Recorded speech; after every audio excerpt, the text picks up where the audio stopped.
اعوذ باللہ من الشیطان الرجیم بسم اللہ الرحمن الرحیم سورۃ البقرہ آیت نمبر 38 قُلْنَا اهْبِطُوا مِنْهَا جَمِيعًا فَإِمَّا يَأْتِيَنَّكُم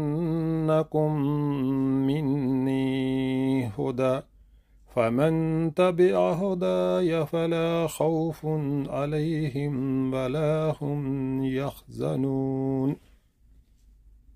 ترجمہ: ہم نے کہا کہ تم سب یہاں سے اتر جاؤ، پھر جو میری طرف سے کوئی ہدایت تمہارے پاس پہنچے تو جو لوگ میری اس ہدایت کی پیروی کریں گے ان کے لیے کسی خوف اور رنج کا موقع نہ ہوگا۔ اس فقرے کا دوبارہ اعادہ معنی خیز ہے۔ اوپر کے فقرے میں یہ بتایا گیا ہے کہ آدم نے توبہ کی اور اللہ نے قبول کر لی۔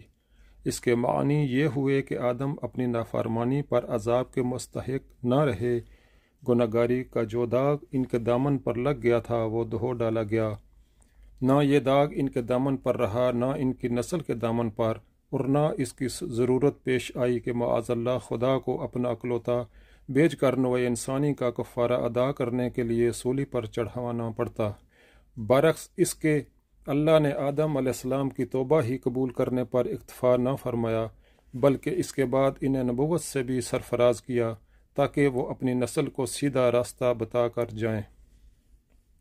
اب جو جنت سے نکلنے کا حکم پھر دہرایا گیا تو اس سے یہ بتانا مقصود ہے کہ قبول توبہ کا یہ متقاضی نہ تھا کہ آدم کو جنت میں ہی رہنے دیا جاتا اور زمین پر نہ اتارا جاتا۔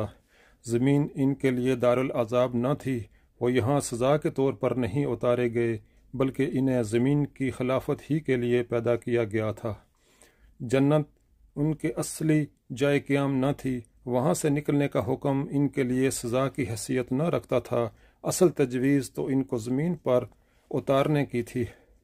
البتہ اس سے پہلے ان کو اس امتحان کی غرض سے جنت میں رکھا گیا تھا